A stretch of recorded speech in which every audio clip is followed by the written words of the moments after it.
The moment the pink powder burst into the air, my son-in-law pointed at my daughter and said the most disgusting words I've ever heard. "If it's a girl, it's not mine." Just like that, the music stopped, the smiles died, and the backyard froze like a bad photograph. I should tell you before I go on, if you enjoy stories like this, subscribe, hit the like button, and tell me in the comments how old you are and where you're watching from. For you, it's just a small thing. But for me, it's the reason I keep telling these stories. My daughter Celeste stood there holding her belly, still glowing from the excitement of finally having a girl. She'd whispered to me just seconds earlier, "Dad, your first granddaughter." And then Trenton, her husband, made sure that happiness didn't live long. He jabbed a finger at her stomach. "Our family only has boys, so explain this. Who's the father?"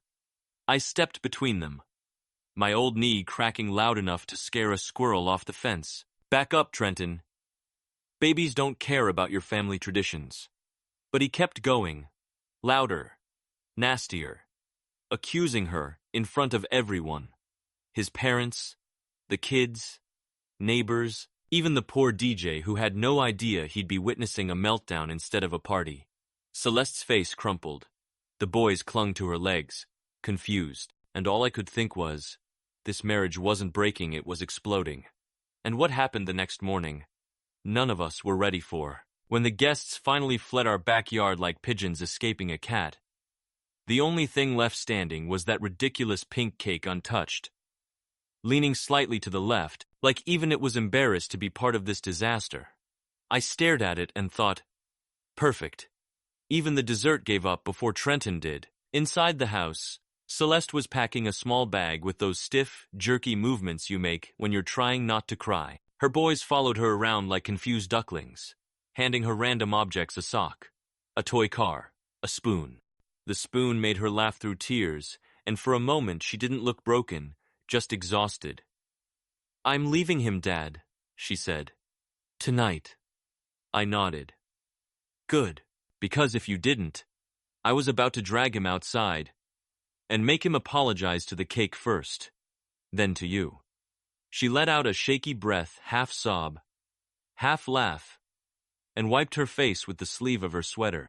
"He said he's demanding a paternity test," she whispered. "He said girls don't happen in their family."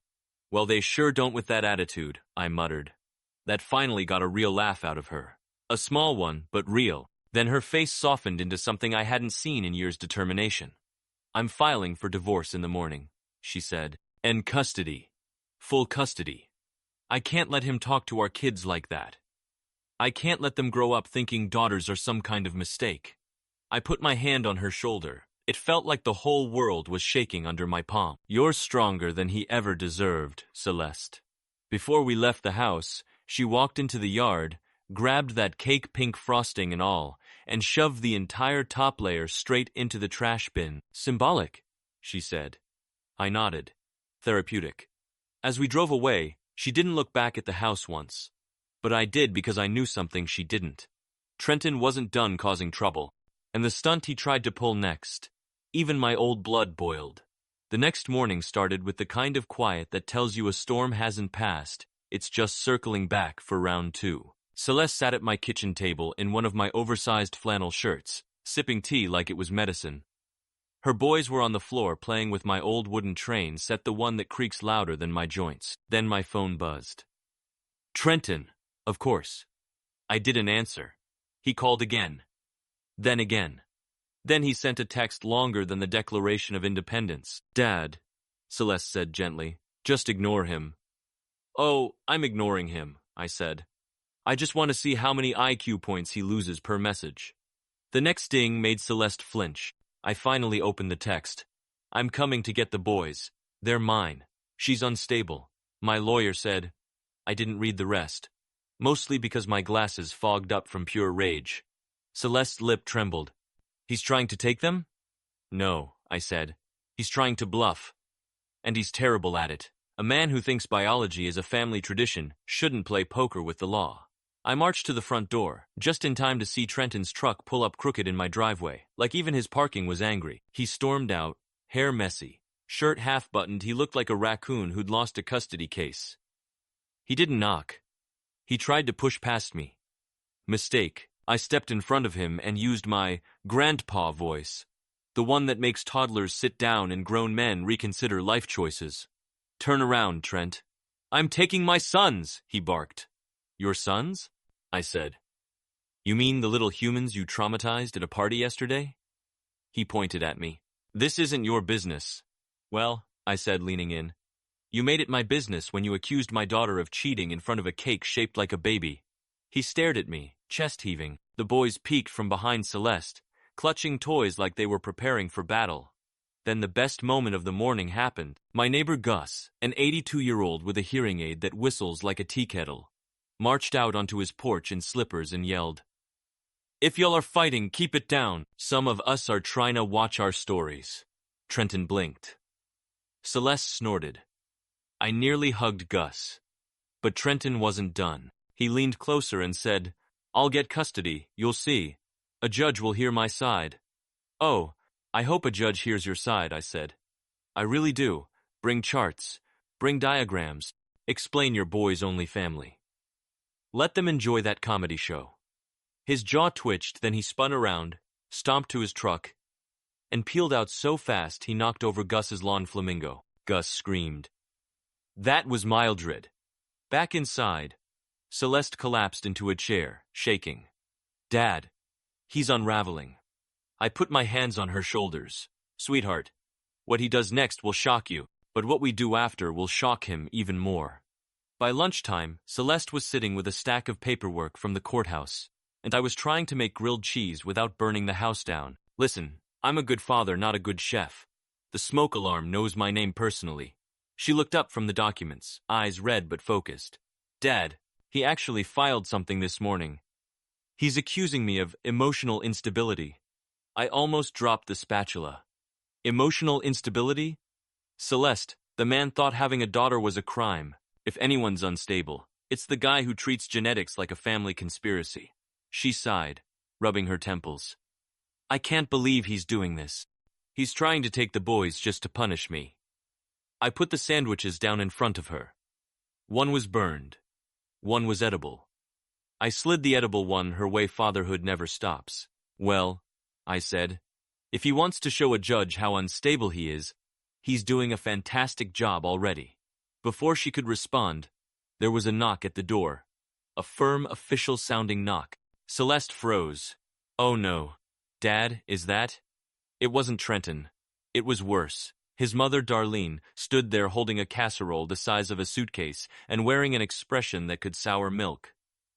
She walked in without waiting. I heard about the situation, she said, settling the casserole on my table like she was placing evidence in a courtroom. Celeste stiffened. I braced myself. Darlene sighed dramatically. Celeste, honey, are you sure the baby is Trent's? You know how our family is about boys. My eye twitched so hard I saw God. Celeste's voice cracked. Are you kidding me, Darlene? I'm just saying, Darlene continued, sitting down and adjusting her pearls. Sometimes women get emotional and impulsive. And I stepped in so fast my knee almost dislocated. Darlene, I said, if you finish that sentence, I will personally return this casserole to whatever church basement it came from. She blinked at me, offended. Well, I never. I know, I said, and it shows. Even Celeste burst into a laugh she probably didn't know she still had in her. Darlene collected her casserole like a wounded soldier and stormed out, muttering something about respect. When the door shut, Celeste finally breathed again. Dad, this is getting insane.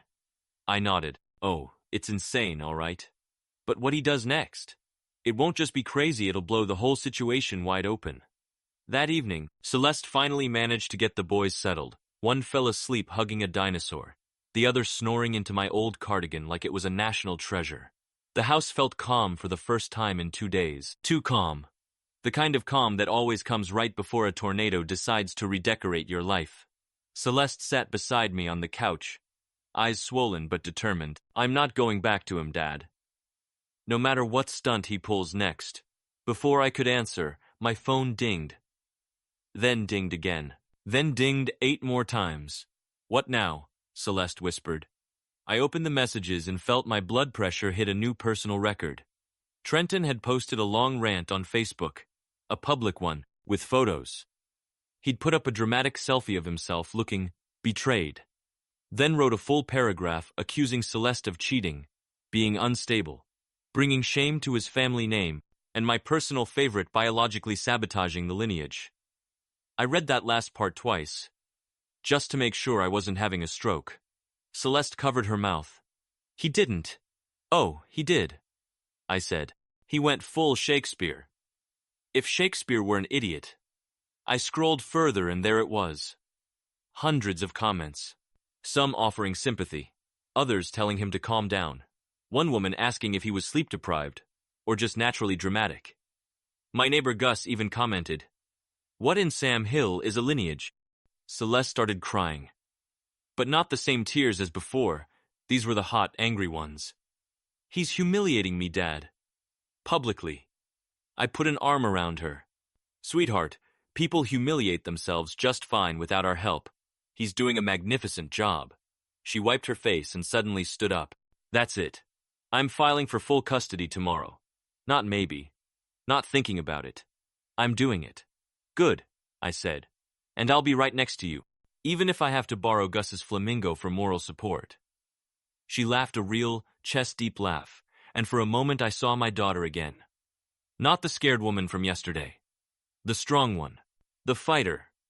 But just as the moment settled, my phone buzzed again. A new message. From someone I never expected. And when I read it, I realized this wasn't just about a baby or a marriage anymore. The message was from Trenton's father. A man so quiet he could stand in a room for an hour, and you'd forget he existed.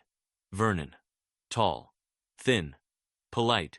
With the social energy of a houseplant. I'd spoken to him maybe 5 times in 10 years, and each time he'd apologized for taking up air.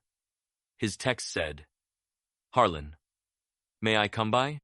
There is something you and Celeste need to know." I showed it to her. Her eyebrows shot up. "Dad, Vernon? He never talks. He barely blinks." "I know," I said. "If he's speaking voluntarily, it must be serious. Or he's finally rebelling against Darlene's cooking." An hour later, he was on our porch, holding a folder and sweating like someone who had stolen a lemon pie from a church fridge. I opened the door before he had a chance to run. "Come in, Vernon. You look like you're about to confess to a federal crime." He stepped inside, cleared his throat 8 times, and sat at the very edge of my sofa like he didn't want to crease it. Celeste sat across from him, hands folded.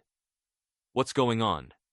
Vernon stared at the folder, then at the ceiling, then at the plant in the corner, as if hoping someone else would answer for him. Finally, he took a deep breath. "Celeste, I'm sorry for what my son said to you yesterday. Truly. And I need you to know that his belief about boys only in our family is not based on science, or reality, or even memory." Celeste blinked. "I don't understand." Vernon winced. "Well, the truth is, Trenton has an older sister." The room went so silent, I swear, even the fridge stopped humming. Celeste whispered, "What?" "Her name is Loretta," he continued. "She's 42. Lives in Oregon. Very nice woman. Loves pottery. Hates seafood. You'd like her." I stared at him. "Wait, you hit a whole daughter?" He nodded miserably. "Darlene decided it was better for the family image to pretend she didn't exist. Said announcing we had a daughter first would weaken the legacy. I never agreed with it, but Darlene is a very determined woman. You've met her casserole." Celeste leaned back, stunned. "So Trenton does have a sister? A biological sister?" "Yes," Vernon said, clutching his folder like a life vest. "A perfectly normal, lovely daughter, the very existence of whom proves that girls run in our family quite well." I couldn't help it, I laughed. Loud. "Vernon, your wife erased a whole human being to preserve the myth of the mighty boy dynasty." He nodded again, deeply ashamed.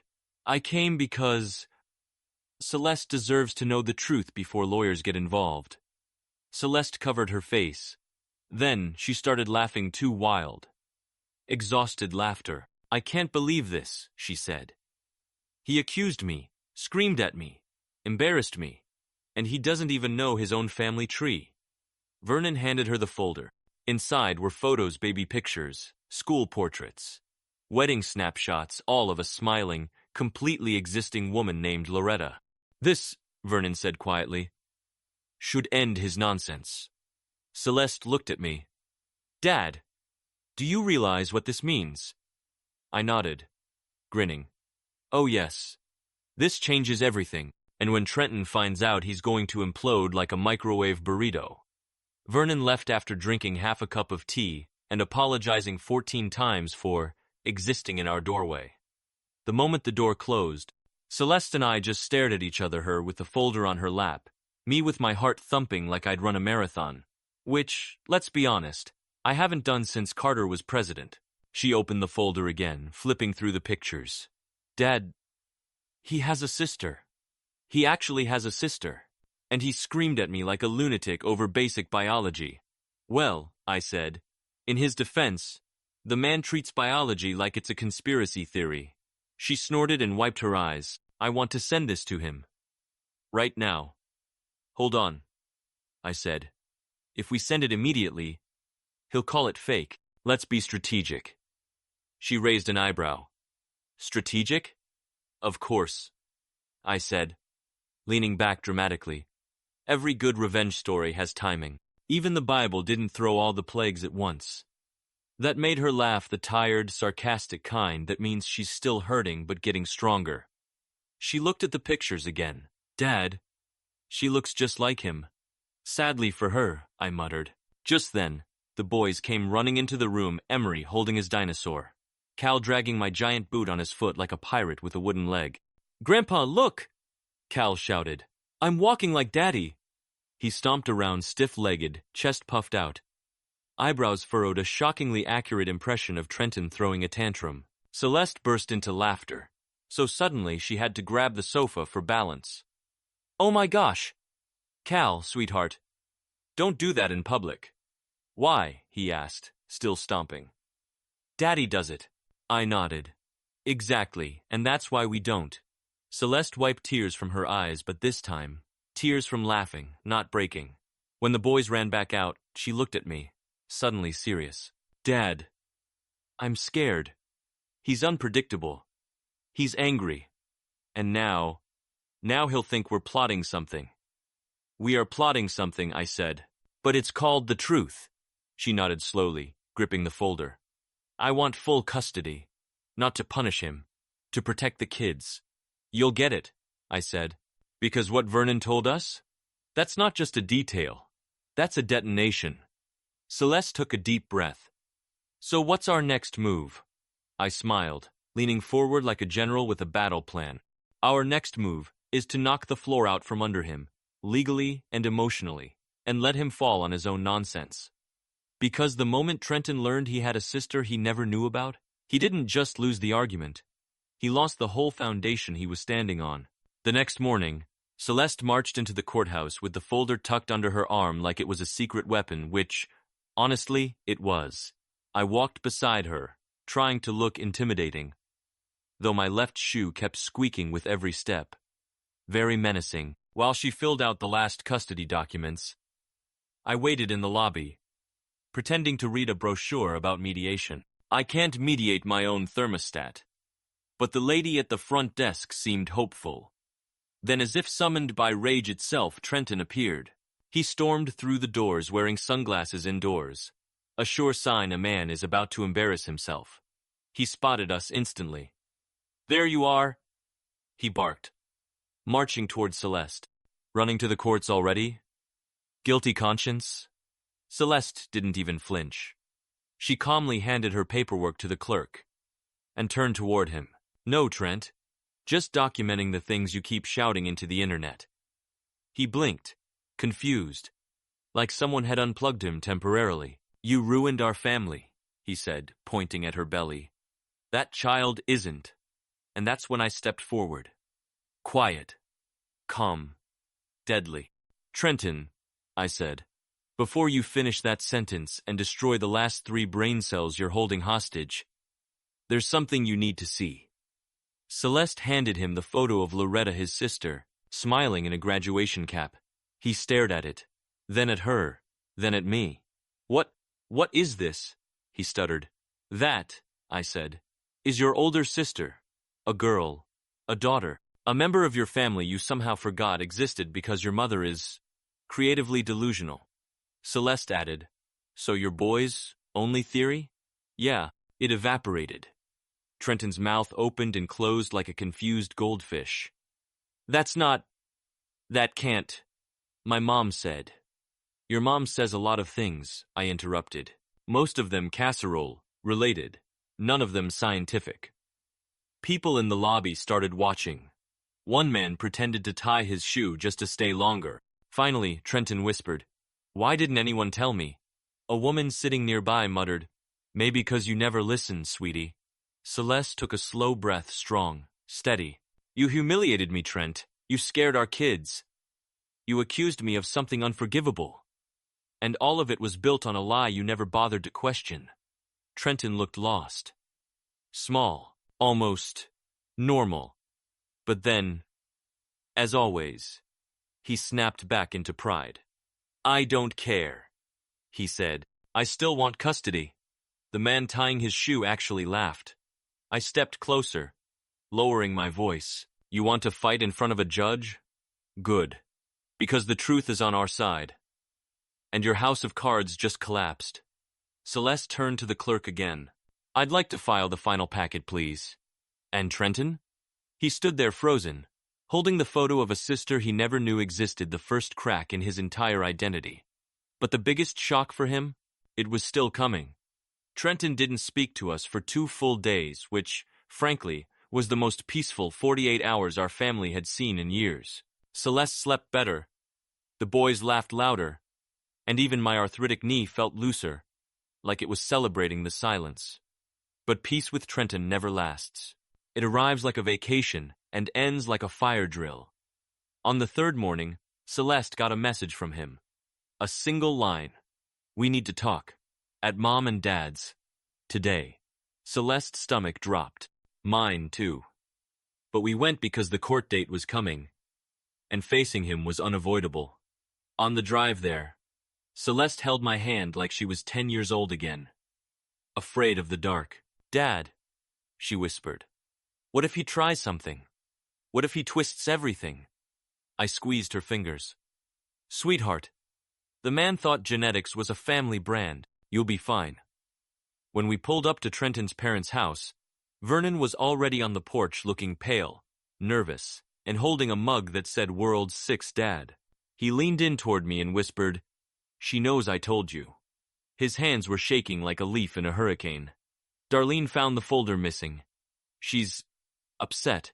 That was an understatement. Inside the house, Darlene stood stiff as a hat rack, arms crossed tight enough to snap her own pearls. And Trenton? He was pacing. Not walking, pacing like someone auditioning for most dramatic man alive. When he saw us, he stopped. Celeste? He began. I've been thinking. Dangerous hobby for you, I muttered. Celeste elbowed me lightly, but she was holding back a smile. Trenton took a breath. When I said the baby wasn't mine, maybe I reacted too fast. Maybe I didn't know everything. Oh, you definitely didn't, Celeste said, calm but sharp. He nodded stiffly. And I want to reassess the situation. I blinked. Reassess? Trent, this isn't a mortgage application. But he ignored me. Then he did something none of us expected. Even Darlene gasped. He knelt in front of Celeste. Right there, on his mother's perfectly vacuumed rug. Please, he said. Come home. Bring the boys. We can fix this. Celeste froze. I froze. Even Vernon froze. Darlene, however, lit up like a Christmas tree. Oh, thank goodness. Our family can be whole again. But Celeste didn't move. Not even a twitch. Trenton looked up desperately. I didn't mean to hurt you. I thought. She cut him off quietly. You thought your pride was more important than your wife. More important than your kids. More important than truth. His face twitched. But I'm apologizing. Apologizing, she said. Because you found out something that made you look stupid. Not because you understand what you did. Oof. Right between the ribs. Even I felt that one. She stepped back. I'm not coming home, Trent. Not now. Not ever. He slumped. Darlene gasped so hard she almost swallowed a pearl. Then Celeste added, voice steady as iron. And when the judge asks why, I will tell them exactly what happened. Trenton's expression shifted fear, anger, panic, disbelief all blended into one face only a mother could love. But the real shock wasn't his reaction. It was what happened next. Because Vernon, mild, quiet, apologetic Vernon suddenly stepped forward, cleared his throat and said, There's something else Celeste needs to know. We both turned to him. He looked terrified, but determined. And whatever he said next, it changed everything. Vernon stood there shaking, as if every truth he'd buried for 40 years was suddenly clawing its way out. He looked at Celeste, not at his wife. Not at Trenton, just at her. There's something else you need to know, he said quietly. And it may explain everything. Darlene stiffened so hard she nearly cracked her own spine. Vernon, she snapped, don't you dare. But he kept going. Trenton wasn't the only child we hid, he whispered. The room went completely still. Even the air felt frozen. Celeste blinked. What does that mean? Vernon swallowed. Before Loretta, before the daughter you now know about, there was another baby. A girl. Healthy. Beautiful. And Darlene insisted we give her up for adoption, because she believed daughters would weaken the family's legacy. I never forgave myself. And Trenton, he has no idea she ever existed. Trenton's face went white as chalk. Mom? He choked. You hid two sisters from me? Darlene lifted her chin with full arrogance. It was for the image of our family. Our image, Trenton exploded. You lied to me my entire life. Over something this insane. He stared at the floor, hands trembling. His entire identity, the boy's only. The arrogance, the accusations evaporated in one moment. Celeste stepped forward, voice calm but sharp as a blade. Trent, she said, you didn't lose your family because of me. You lost it because your mother taught you to worship a lie. Trenton sank into the sofa like a deflated balloon. For once, silence was the only thing he had left. When we left the house, Vernon followed us out, eyes full of guilt. I'm sorry, he whispered to Celeste. I should have told the truth long ago. She hugged him, surprising us all. You saved my children, she said softly. Thank you. 2 months later, the judge granted full custody to Celeste without hesitation. Trenton didn't even contest it. He showed up to supervised visits quiet, humbled, and nothing like the man who once screamed at a gender reveal party. And then, on a rainy Thursday morning, Celeste gave birth to her daughter. A girl, healthy, loud, perfect, with a tiny fist that wrapped around my old finger like she'd known me forever. The boys adore their baby sister. And Celeste? She stands straighter now. Freer, stronger. One evening, rocking her newborn, she looked at me and whispered, Dad, I didn't just escape a bad marriage. I escaped a broken history. I kissed her forehead. No, sweetheart. You built something better. Something real. Because in the end, this wasn't a story about a man losing his family. It was a story about a woman reclaiming her peace, and an old father standing right behind her every step of the way. And that little baby girl? She's the proof that no legacy, real or imagined, is stronger than a mother's courage.